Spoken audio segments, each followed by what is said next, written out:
This is the Freedom Ring. Yes, it is. Good morning and hello to everybody watching live on Rumble. If you're not, hello later in the day to those watching on Bitchute, listening on Spotify, Apple Podcasts, Google Podcasts. We are everywhere. Make sure you subscribe, like, and share. You got the link, obviously, at our website, freedomringshow.com. I am Matt Toludo. That is Bill Spry. This is the Freedom Ring. Coming up in just a little bit, some of the headlines. Dr. McCullough's COVID update. Funny, I didn't see that reported on the mainstream news today or yesterday. More January 6th lies and another possible hurdle for Hillary. But we like to start off our show because the world is so twisted, dark, and evil. With a little bit of faith, I got this one from Proverbs 21, verse 21. Whoever pursues righteousness and love finds life, prosperity, and honor. Whoever pursues righteousness and love finds life, prosperity, and honor. Seems like I'm on the verge of feedback right there. Could you, I don't know if it's my headphones or my microphone. There we go. Sounds better. So what do you get from that, Bill? Follow the right path. Do the right thing. And you'll prosper from it. Stay in the right lane. Well, what if you don't know what the right lane is? Well, you'll find out if you don't listen to the liberals. That's not the point of this segment of the show. We're supposed I just got to say it. We're trying to bring people back together. And here you are running off with from the rest of the pack already, and we're 90 seconds into the show, if that. Please forgive me. Whoever pursues righteousness and love finds life, prosperity, and honor. Your life will benefit. And you'll prosper, meaning that could be many different ways. Financially, relationships, just in a good life. Yeah. Having the right people in your life. Yeah. People that you don't feel forced to be other than yourself around. Mm-hmm. There's a lot of different ways to prosper. That's unfortunate with our society. You say prosperity and they think materialistic things. Yeah. And that's not... I know people that have next to nothing financially, and they are the happiest people on planet Earth. Then I know very wealthy people who are miserable, and the dollar is their biggest enemy. Having a life of no stress, there's something to be said for that. I would call that prospering. Yeah. Not peace. Working for a corporation. Yeah. Just peace. It's funny you say that because the day that I was basically shown the door because I wouldn't get a big cinder block was lifted off my chest. I was like, man, this really sucks that my career just came to an end because I wouldn't get in line. But I felt better. Mm-hmm. Suddenly I felt better. And then working with you every day is a chore. Sorry. No, it all came back. No, working with you every day and doing what we truly want to do, say what we truly want to say in a time that I believe, there's a lot of people that are doing this, and we just feel it's the right thing for us to do. Yeah. I'm prospering in that way. It's bringing you more peace. I can imagine in a corporate setting. I've never really been in a corporate setting, even when I was in radio. I think I got out of radio in, was it 1981? Oh, wow. And back in those days... Carter was still in office, dude. I don't want to think about it. Yeah. But no. Reagan was just... All right, go ahead. Well, and that was really before all the major corporate buyouts happened. That's when radio was fun. It was fun. And I was at a Texas 100,000-watt FM down in Texas at the time. And, it's funny. It was what I always wanted, but when I finally got it, I was never at peace. I just, and it kind of reminds me of where you were with the company that you just left.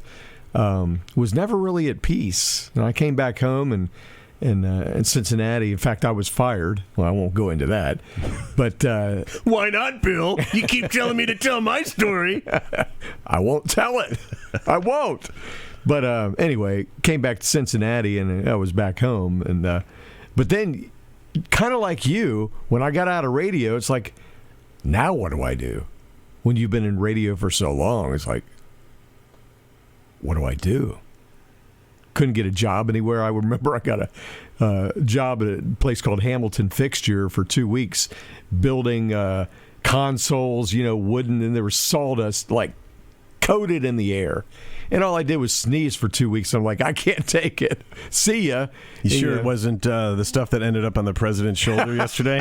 You mean which you're convinced is bird crap, but it was corn dust? Corn dust, yeah. Is that what they're saying? Whatever. But anyway, you follow your heart. If you can find what it is that you love to do for free, that is what you should figure out a way to do for a living.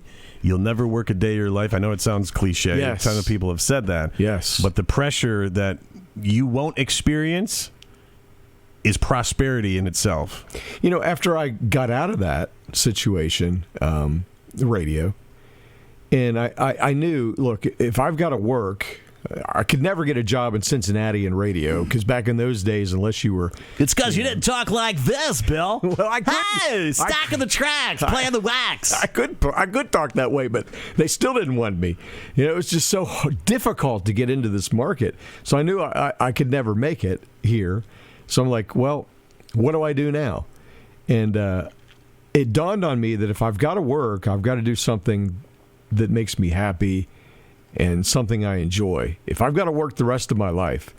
So that's what I did. And I remember we were broke. I know I'm kind of going off in a weird direction here, but this wasn't planned. But we were broke at the time. We had $200 to our name. So I took $100 and I went and I bought an advertisement in the newspaper, because they were hot back in those days. And I went to... Newspapers? What the hell was that? yeah. Why don't you just... post it online?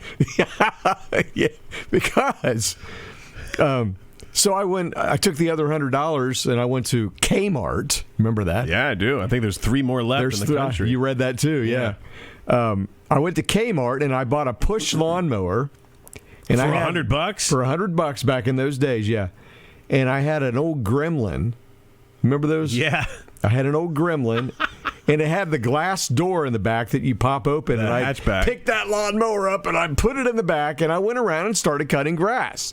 And I remember the first lawn I ever got was I was charging $7 to cut someone's grass. Wow. And after I did that for a year, someone came to me and they were like, Bill, you could get more than that. Like, you think? We're charging $50. Yeah. Hey, we're losing business because of you. Yeah. So I upped it to $10, and to my surprise, nobody even batted an eye. They're like, so what? But you were free. I was free, and I was so happy. I worked my... Free at last! Free at last! Everybody has cut grass, so everybody knows, you work your butt off. But, man, for 22 years, I did that, and I loved it. And you had fresh air, all the exercise. Slept good when you got home. Even if COVID was a thing, you would have kicked its ass because of that. I would have cut it down, baby. Right. Yeah. So whoever pursues righteousness and love finds life, prosperity, and honor. It's not always monetary. No. I was happier than I've ever been, and so I've always pretty much been self-employed. It brings me happiness, just the freedom. And I work like a dog. I never stop. But that is true. It's the... Our show, we do it at 10:05 Eastern, and usually takes us up to about 11. And then I usually call you at about 6 or 7 just to make sure, I'm not going to be talking about a story. You're going to be talking about vice versa, blah, blah, blah. Just discuss the next day's show. And he physically hasn't moved in the 7 hours since I left. Yeah. I'm like, dude, go say hi to your wife. My what? Yeah, that lady that's in the other room. Oh, Nene, yeah. Mm-hmm. Hi, Nene. Okay, I got to go back to work. See ya. Yeah. So... All right, let's on get with the show. Yes. Dr. McCullough's COVID update. What do you got? Okay, McCullough made this claim while speaking at the COVID-19 Town Hall of Optimist, Bahamas, on April the 8th. As evidence for his claim, McCullough is saying that COVID vaccines have now killed more Americans than World War I. He used multiple scientific papers showing America's accurate... COVID did, not the vaccines, because we know that's not true. I'm sorry. Did I not say vaccines? No, I know you did. I'm being sarcastic. Okay. I'm stepping into my daily role here. Okay, well, I'm sorry. You're saying COVID did it. I got to get into this. Not COVID vaccines, because we know that's not true. Oh, you're telling me what the mainstream media was. Right. I'm sorry. Right. Gosh. The fake news has me so confused. Or what the fake news didn't say at all yesterday. So let me see. So McCullough used multiple scientific papers showing America's accurate death count from the experimental and deadly COVID-19 vaccines. He argued that the actual death count is likely significantly higher than what's documented in VAERS, the federal government's program for collecting reports and injuries and deaths caused by vaccines. How many VAERS reports have already been altered in just the last few months alone? I don't know about as opposed to what was reported about a year ago. I know that they've taken some off. I don't know if are they actually altering it? Well, there's different numbers I'm seeing. Every 3 weeks, there's a new set of numbers. Oh, there was a clerical error on there. Oh, I forgot to hit F2. I hit Control-Alt-Delete, and it multiplied it by 7 million from last year, and we found it was actually 9 people died instead of 7 million. Sorry, you can understand. Yeah, the electric went off. I couldn't help it. Right. You know, it was off for an hour and a half. I spilt my coffee on the keyboard, and we just came out with a completely different answer. So a paper concluded that the upper bound of a confidence interval for death could be as high as 187,000 Americans losing their life after vaccination. It could be that bad, he said. For comparison, around 116,000 Americans died during World War I. The only other American wars that have more fatalities than COVID-19 vaccine are World War II and Civil War, where around 405,000 and 655,000 Americans. Is this not a reality check? Yeah. For some people that are still on board with this? Don't take it. Don't give it to your children. Run. I know we're repeating ourselves, but there's a reason Pfizer ordered it sealed for 75 years. Mm-hmm. That's part of the reason right there. And wait until like we said before, they're releasing, I think it's 5,000 pages a month until I think I heard through August Something this year. Like that, yeah. And what I want to see is the last release, because that's where the goodies are going to be. Right? Well, I see what you're saying. I want to see the last release that just came out last month. We saw the first one, mm-hmm. and that list is endless of things that it could happen to you. Right. And we got 25,000 more pages to go through of this. The first batch was all I needed to see, but the second month I haven't seen that yet. I know it's out there, but I haven't seen it. Have you? No, I haven't. So that's the one I want to get kind of up to date. And but can you imagine when August comes and they release that final report? Man, it's just going to be full of horror. Yeah, because it's all the as things if it's they're not already. Well, but I mean times 100, right? Probably, because these are the things they're going to hold to the very last day, because they're so damaging that they don't want anybody to see it. And that should also complete the other thought, which is, how come they only want to lean on the vax? And, Joe Rogan said in the past, they never focus on sunlight, fresh air, physical activity, normal everyday exercise. The stuff that we've known for years, since the beginning of time, are beneficial to your health. But no, when it comes to this thing, no, it's just the jab. That's it. Don't look anywhere else.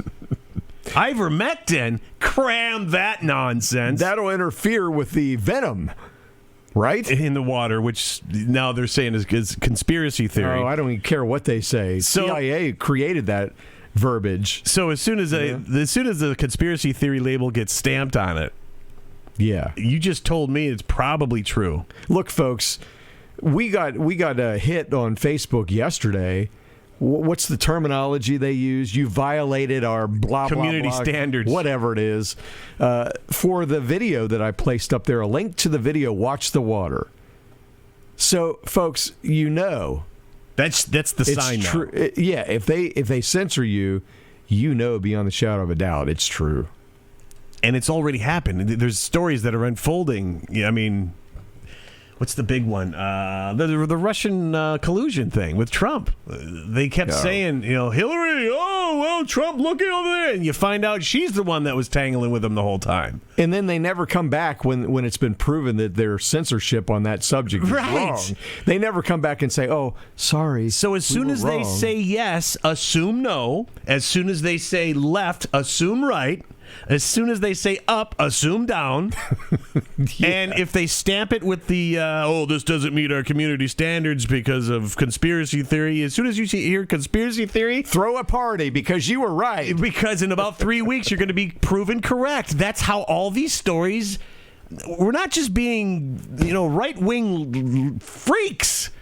Even though some watching this are calling, we get it because you haven't adjusted yet to all the stuff that's being spoon-fed to us is horse crap. We've been conditioned to just listen to the news and watch it like a robot. I was there too. And then I started questioning things, and then you dig a little deeper on your own, and you realize it's all horse crap. Amen. There's a guy that I mentioned him before, Del Bigtree.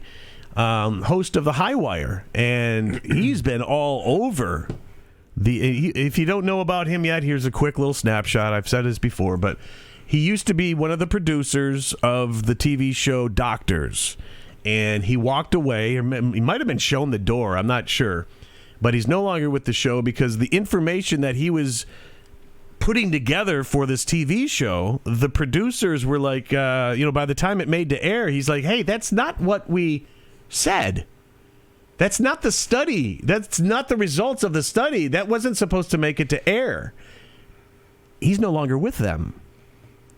By his choice or theirs? I don't know that. I don't know if he walked or if they shown him the door. I don't know that. But he's been all over. That's who he is, and that's the side of the medical industry that he's on, is he stood up and started questioning things. Now he's no longer with the show. Mm-hmm. So he's hosted the podcast, The High Wire, and that's just loaded with information. Not only information, but documentation. And which leads me to, if you type in ivermectin and cancer in the search window at the NIH.gov website, you'll see all the benefits of ivermectin and how it's beneficial for cancer patients. And you can only assume that there's a ton other benefits to it, which is why when they say no to ivermectin and hydroxychloroquine and everything else that we're finding out, why is it just the shot? Why is it they're just that one avenue that they want you to go down? If that's not screaming population control and demonic everything, these guys are off the roof. No, man, you have to pull your head out. They always trip over their lies. I mean, for example, what you just announced about the NIH.gov and doing the search. It's right there. There's so much history of ivermectin, they can't delete it all. And we forgot to delete that. There's so many things that they got to cover up to hide those lies that they can't possibly find them all. It's all over the place. So, if you do a little bit of research, you can find the answers and you can find the truth. It's out there. Speaking of research, the snake venom in the water theory, that story, is being chalked up as conspiracy theory right now. Of course. I would assume that they're probably onto something, by the left anyway. And it has me digging up for more info on the CDC's website. The multiple testing methods and laboratory workflows are used to quantify SARS-CoV-2 in wastewater across the United States. Why are they doing these tests on water? And again, it's wastewater, but we don't know about this. We haven't been told about this. This hasn't made it into a newscast that I'm aware of. But they're testing the water, yet on the other side, they're saying that don't look at the water. This whole snake venom in the water thing is complete BS. But yet they're testing it right now. And it's on the CDC's website. You can check it out yourself. So, knowing so little about this, I'm just spitballing here. Well, hold on. Okay. If they're going to be monitoring our wastewater, is that because they want to know how much snake venom is actually staying in our system? And they're completely aware that snake venom is in the water, and that's why they're monitoring our wastewater. Does that make sense? Yeah. Am I paranoid? Am I schizophrenic here? I'm kind of rubbing off on you, but that's good. I'm proud of you. You're so full of conspiracies this morning. I'm just questioning, man. You're. I can't call you conspiracy because all the stuff that you kind of bring up, they've all unfolded. A lot of it makes sense too, but no, you're I'm right. still not with you on Biden's mask. You will be. You will be. Every time I've ever heard of them testing the water, it's always the drinking water to find out if, something, there's bacteria in it, or if there was like a water shutdown or something happened, they lost all the pressure. They test it again to find out if there's bacteria in the water, to tell you to boil it, that kind of thing, right? Mm-hmm. Well, wastewater, testing that, yes, you're definitely onto something, I think. That, look, if they know, and I totally believe this venom theory. I totally believe that's what it is. It sounds like a Stephen King movie. I'll go there with you. I can't believe we're actually hearing about this. But who's the doctor that he's on Brighteon? Oh, you talking about the video? Adams? Yeah. Yeah. No. The guy that actually put the video together and did the research. Oh, Artis. Artis. Yeah, Dr. Artis. Yes. Yeah. Just lost my train of thought. Son of a... It happens when you hit that 50 number, man. It's 51 in 2 weeks, man. And boing. Live on the air. No, I hate it. It drives me crazy, too. But, yeah, I mean, if you think about this whole thing is a major, major plan. And they've had it in the works for a long time. Did you think that they weren't having people, get injected by this venom, and then they'd take their waste and test it, and they have the whole thing figured out. So they're just doing it on a large scale now to find out, do we need to up that dosage a little bit higher in the water, because it's like a 0.03% too low.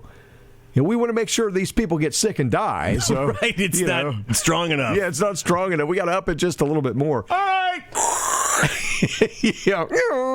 Let us know. Yeah, absolutely. I totally. Now, maybe we're way off, but. And that's it. I mean, use the your discussion should at least be had. Use critical thinking, and this certainly, to me, seems like a possibility. I think, all right, so some people are going to critique our conversation here, saying the fact that we're even putting that out there is dangerous. I think what's most dangerous is sitting there and just assuming what you're being spoon-fed. Trusting them, yeah. On the fake news, I think that is more dangerous. When they lie to you 24/7, every word that comes out of their mouth is a lie. Absolutely everything. Oh, speaking of, we were talking about Del Bigtree and the High Wire. He had a video, multiple videos, actually hundreds of videos, and he took the audio of all these local newscasts, some of which were national newscasts. You remember this? I saw that. And he would play a piece of audio from the local newscast in Pittsburgh, and then he would edit it to the local newscast in New Orleans, and city after city after city after city was just edited. It was one constant report, and they were reading the same script. Gone are the days of local newscasts doing their own research. They're just reading what's spoon-fed to them. That's it. The producers say, here, this is your script for today, rather than, like the old days, the newscaster would do their own research, do their own editing, and then put on the air what they found. Independent. Yeah. This was just one constant article, but it was like 35 different newscasters. And then he took even more, and then he took the audio and put it all, so it sounded like it was all in sync. And it sounded like a choir of people speaking the same scripture or whatever you want to call it. Because it was. Right. Yeah. Across the nation. They're reading the same story. It's just a script. It's being presented to them. They have nothing to do with what they're reading, other than they're just shallow enough to read it and not say, you know what, I'm not on board with this, man. I think I'm going to walk. This isn't the way I envision my career going. I'll tell you a story sometime. I won't get into it now, but when I first got a taste of distrusts for corporate, it was back in the late 90s. And some things happened. I'll tell you about it sometime, maybe on the air here. But I've never really trusted them at all. Really? Because you seem like you may have. No. Do I really? Yeah. I Oh, well. shook his hand. I was like, man, this guy's gullible. He believes everything. That's why I wanted to clarify. You know. All right. So according to Zero Hedge, at least 20 FBI and Bureau of Alcohol, Tobacco, Firearms, and Explosive Assets were embedded around the United States Capitol on January 6th. A defense attorney wrote in a court filing on April 12th. This revelation came within a disclosure which was part of a motion seeking to dismiss seditious conspiracy and obstruction charges against 10 Oath Keeper defendants.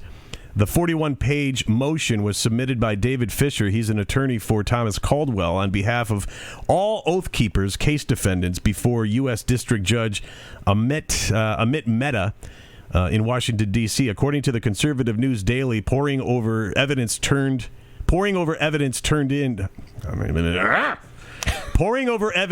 turned over in discovery by prosecutors in two major Oath Keepers cases has not found one iota of proof that defendants had any plan, intention, design, or scheme to specifically enter the Capitol building on January 6th. All of this leads back to the question that Ted Cruz asked Jill Sanborn, Executive Assistant Director of the FBI's National Security Branch, during a Senate Judiciary Committee hearing on January 11th. The question was, how many FBI agents or confidential informants actively participated in the events of January 6th? And did I just read that there was like 20 from the government that were planted there? I happen to feel that there was a lot more than that. But. Well, you say January 6th, and the only name I think of is Nancy Pelosi. Yep. And I will continuously go back to, hey, Nancy, you're nervous. I got 100,000. Which branch of the military was he offering up, Donald Trump? National Guard. National Guard, yeah. Yeah, National Guard. They're on call and ready to go. Nope. No, we don't need them. No, don't send them. Do not send them because you might ruin my plan. But when they enter the building, her dentures, yeah, her eyebrows, her double eyebrows. But when they come in the building, please just make sure they don't take my laptop. Right. I mean, did I say that? Get your foot off my desk. I loved it when they carried out, that one guy carried out the podium. I just laughing.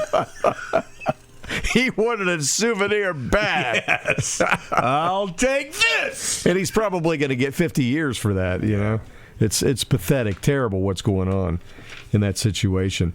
This is something that I've got a little different take on this. Now, the first Texas bus arrives in D.C., drops off migrants near White House. We're here.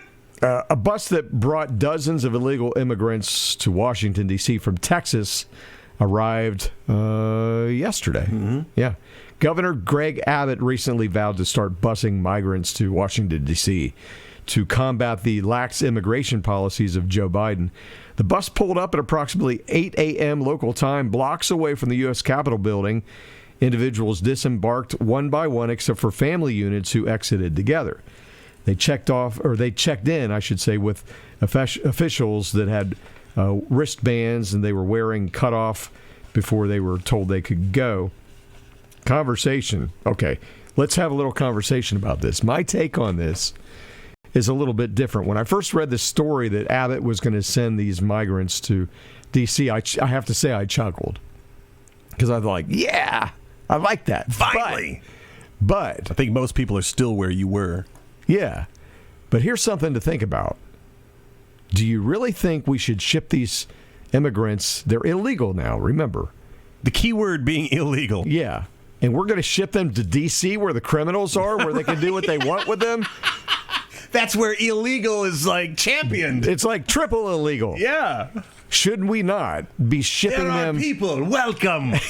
Yeah, we love American immigrants, illegal American immigrants. Here, have a cell phone for your communication. Yeah, so we can track you. Yeah, be sure to. Criminals are going, no, I'm not allowing you to track me. And no, you don't need to have vaccination as long as you vote for Democrats. You would think because the elected officials in D.C. are criminals that they would have enough criminal intelligence to know that these people who are illegally breaking into our country, you'd think they'd be able to think the same. Well, since you're a criminal, would you want to be tracked on this? Of course not, Mr. Senator. I would not want that. But they assume that they're going to keep these phones so they can be tracked, knowingly be tracked. No one's keeping them. But it seems to me like if you're going to have a busload of immigrants, you should be shipping them back across the border. Well, see, no. Now, I know. Bill. I know. I'm thinking again. Come on. I'm sorry. That's what other countries do with their borders. But this is America. This is bend over and take it. The United States have bend over and take it. So why would you send them elsewhere?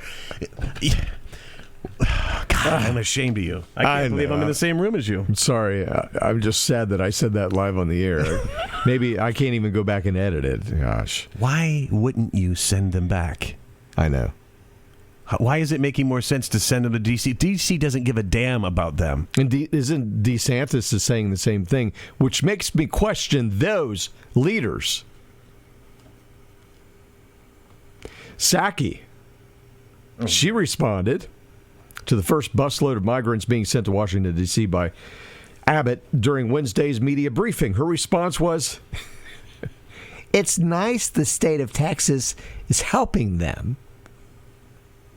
How about if the country they're leaving helps them first?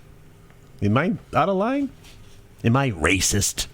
Yeah. Is that what it is? Yeah, I had to think about it. Thank you. I don't have to think now. Am I racist? Because yes, I'm absolutely. saying the reason they're leaving the crap hole that they're leaving is because they're being promised all this blah, blah, blah, blah here in the States, which, by the way, you and I are paying for. Why don't we concentrate on keeping them in their homeland, forcing their government to deal with them, and just close off our... Wait a minute. Now I'm thinking like Trump, and this makes sense. Oh, man, this wouldn't be the right thing to do. No, we need to just definitely take it in the ass. And, yeah, that makes more sense. Okay, so a better solution would be rounding up the Texas National Guard and requesting other Republican-led states to assist with their National Guards to shut down the border. Or maybe... I often think about the military. You're weird.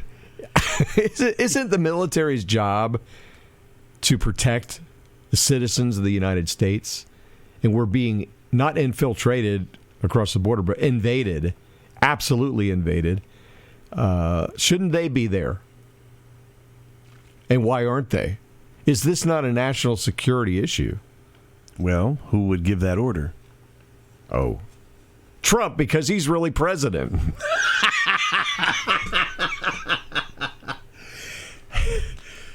And he's probably saying, stand down, guys. Yeah. I need everyone who isn't awake yet to see what this moron is really incapable of. I'll probably get another call from Trump today for that one. Vanilla Neapolitan. Hillary Clinton's campaign lawyer Michael Sussman's motion to dismiss Durham's case was denied by a federal judge yesterday. Sussman was indicted for lying to the FBI. The FBI happens to be involved in all of my stories today. How odd. And anytime there's the word lie, they appear too. Within 3 syllables, you see FBI. FB lie? It's real funny. Before you continue, I just got to say, when my wife got here from China, we were talking about this country and, you know, the criminality and all that stuff. And she says, "Welcome, it's hellhole." well, I mean, this was a couple years later, but she said, "What about the FB1?" FB1? I fell on the ground laughing. Anyway, I'm sorry to interrupt you, but I thought of that every time She you say tried? Come on, she man. tried the FB1. You make fun of your wife more than anyone I know. I really don't make fun of her. I just laugh, not at her, I laugh. but I don't laugh at her. It just she makes me smile all the time because of these things. And she says, "You like laugh, Chinese girl?" I'm like, "No, honey, I'm not." Oh. Yeah, I stuck my foot in my mouth. Yes, you did. Okay, yes, you did. According to the indictment, Sussman falsely told James Baker he wasn't doing work for any client. No. When he asked for a meeting with the FBI, where he was presented bogus evidence the Trump Tower was secretly communicating with Kremlin-tied Alpha Bank. Sussman's lawyers argued that his false statement to the feds is protected under the First Amendment and made no impact on the FBI's probe. Durham blasted Sussman in a new filing last month. And revealed Hillary's lawyer actually alleged Trump and his associates were using Russian-made phones in the vicinity of the White House. There's going to be another joke there, but I'll just keep moving forward. Judge Christopher Cooper agreed with Durham and denied Sussman's motion to dismiss. The FBI, this is a quote, the FBI opened an investigation based on the information Sussman provided, but ultimately determined that there was insufficient evidence to support the existence of a communication channel between the Trump campaign and the Russian bank. Sussman has pled not guilty to the charge and denies lying to the FBI. The court will deny the motion, or has. Cooper wrote they will deny the motion, and the trial begins May the 16th. Will Sussman come down with an incredible bout of COVID? Because if he has to talk, who's he going to be talking about? That'll give him a recess, won't it? The walls are closing in on Miss Rodham Clinton. Yes, we hope. I still don't trust it. She's gotten away with too much for too long. But, well, at some point... How would you like to be Sussman right now, though? Yeah. If I go this way, prison. If I go that way... It's death. Probably death. Yeah. And if I go to prison, it's still death. Yeah, he's probably sweating big ones right now. 140,000 migrants are headed to the United States. Oh, joy. Here we go again. A Mexican government official fears there will be chaos at the U.S. border unless Biden's... not already? Well, it's going to get a lot worse. Chaos unless Biden's administration comes up with a clear plan on how to handle the onrush. Try the veal, folks. He's here all week. What kind of joke is that? Open mic night at the local comedy club. 140,000 migrants seeking asylum. And think what's going to happen once Title 42 may be lifted, as a lot of folks think that's what's going to happen. Wow. They're going all in on havoc. As many as 4,000 migrants are currently staying at shelters in the border town of Tijuana, while about 1,500 are housed in shelters in Mexicali. As the clock ticks down towards May the 23rd, the date when controversial policy imposed by former President Donald Trump could be lifted. Talking again about Damn Title him. 42. Yeah. Something that was working. Damn him. If it works, you flush it. Tens of thousands of additional migrants are in Chiapas, near Mexico's southern border city, awaiting humanitarian visas from the country. So this is what we have to look forward to, and my bet is that we're going to be hearing this a lot more, especially if Title 42 is lifted. Frankly, can you imagine? This administration is useless. I'm still under the hope and partial belief that Trump will be back before 2024. I'm hoping that some states will decertify and get him back in there. But can you imagine if that doesn't happen?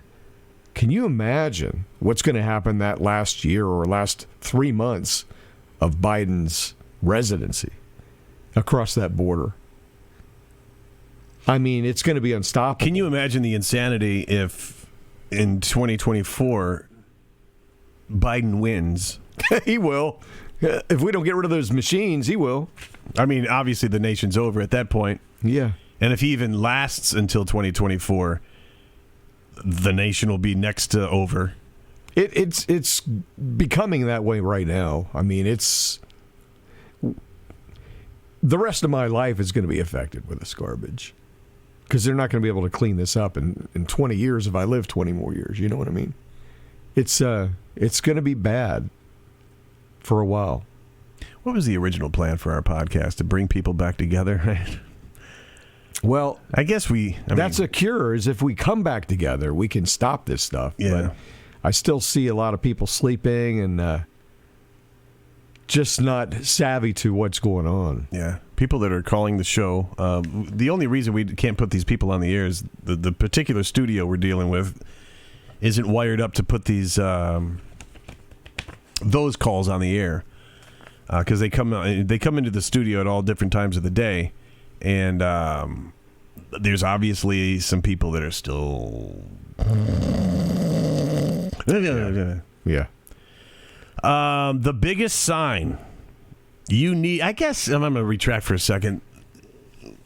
We are doing our part in bringing people back together because whether or not they want to consume this information or not, or accept the information, we're at least putting it out there. We're not the only ones doing it. Obviously, we're completely aware of other shows similar to this that are attempting the same thing. The more of us, though, that do it, that's what we're doing. That's where we are attempting to bring people back together. We could have chosen to never do anything. Right. But I think it was both on our hearts that we need to be doing something. Maybe we didn't know what it was at the time, but we figured it out. And I'm happy to be doing something to get the word out there. So hopefully you can just hear it. You don't have to agree with it. You don't.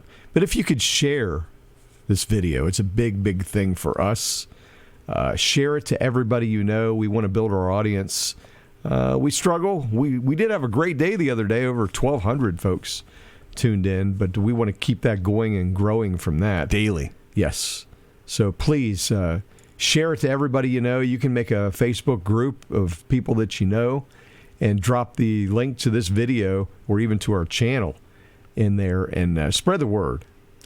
Give to the show, too, if you don't mind. This is the part of the show I actually hate because I don't want to sound like we're begging, but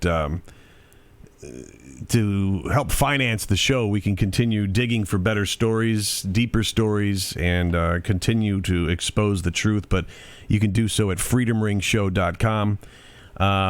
If you lean left, is there a bigger sign that tells you the Democrats have officially entered the loony bin than Bill Maher predicting to Joe Rogan this week that the Democratic Party is officially going to get their asses kicked during the midterm elections in November because they have all but abandoned common sense?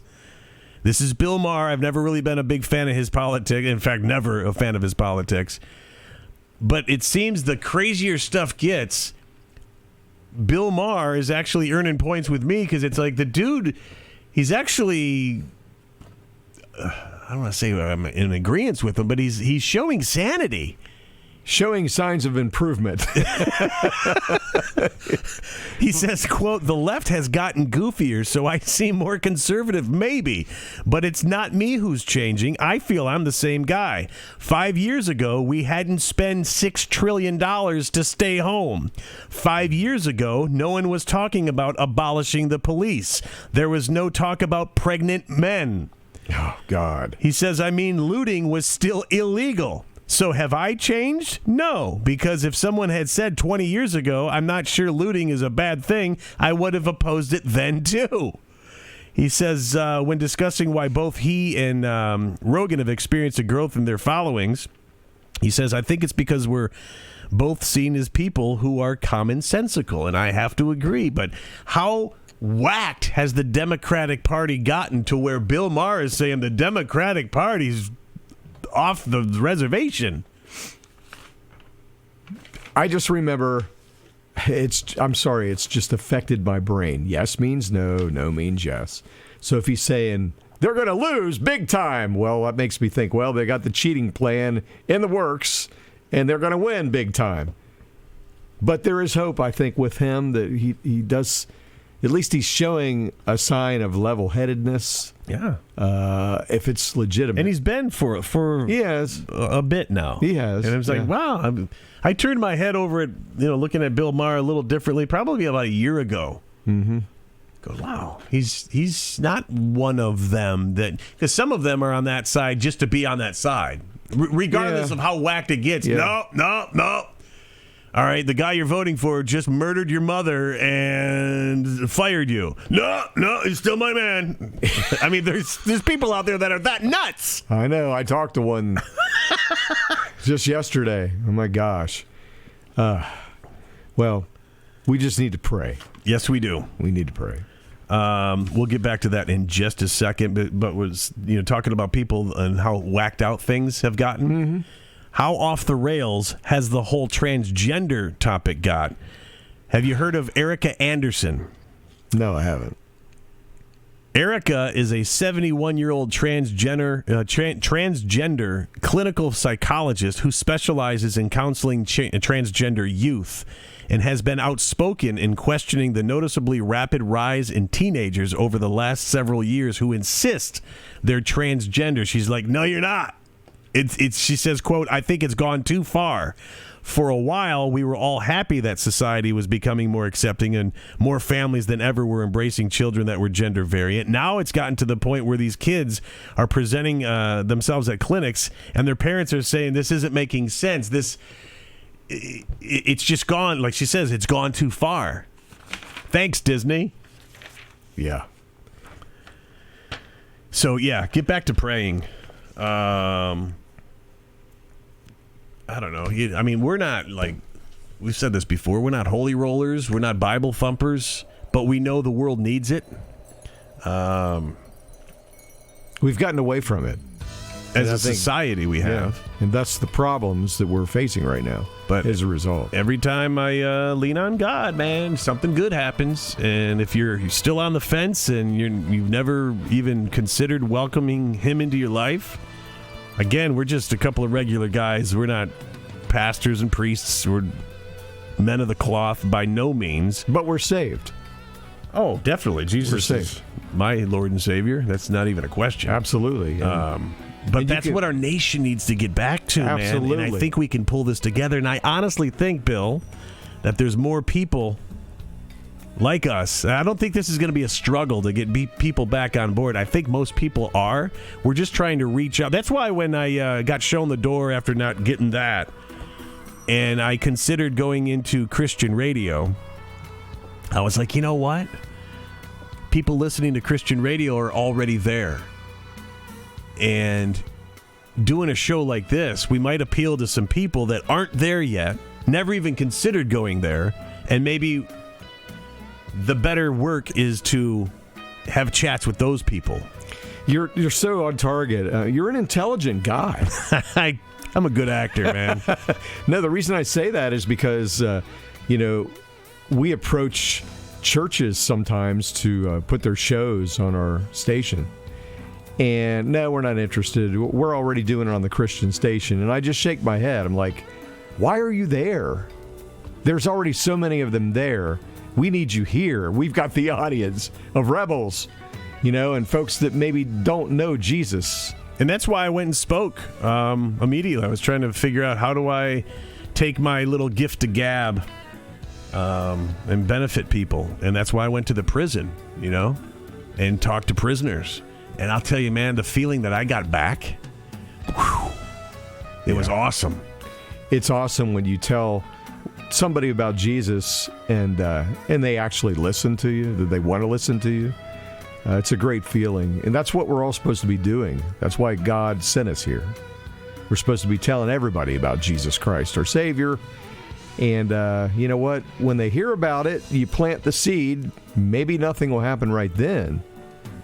but it will at some point. On God's time. You know, when it happened with me, I'm sorry, go ahead. No, go ahead. When it happened with me, I remember I was working at this rock station down in Texas at the time, and there was this guy, the longest hair, I don't even know how he didn't trip on it, but he would walk in, and he'd always have these girls, you know, with them 2 or 3 hot-looking girls. How could I ever forget that? Radio groupies? Maybe. Oh, God. And they would walk in. You gonna give me some movie passes? No, I'm gonna make you smile. Play Skinner. Look what I can do with my teeth. Oh, God. All right, sorry. No, they were actually, you know, good girls. They were decent people. But anyway, this one guy walked in with him this one time. And seemed kind of weird to me or odd, you know. And he looks at me and he says, "You know Jesus?" And now you got me talking that way. "You know Jesus?" And I'm like, "What do you mean?" I didn't even know what he was talking about because I wasn't raised. Well, you were in Texas, you said, right? Yeah. It could have been someone at a local market, for all you know. Yeah. So he asked me if I knew him, and you better get to knowing him. And I'm like, well, you know, you don't want to go to hell.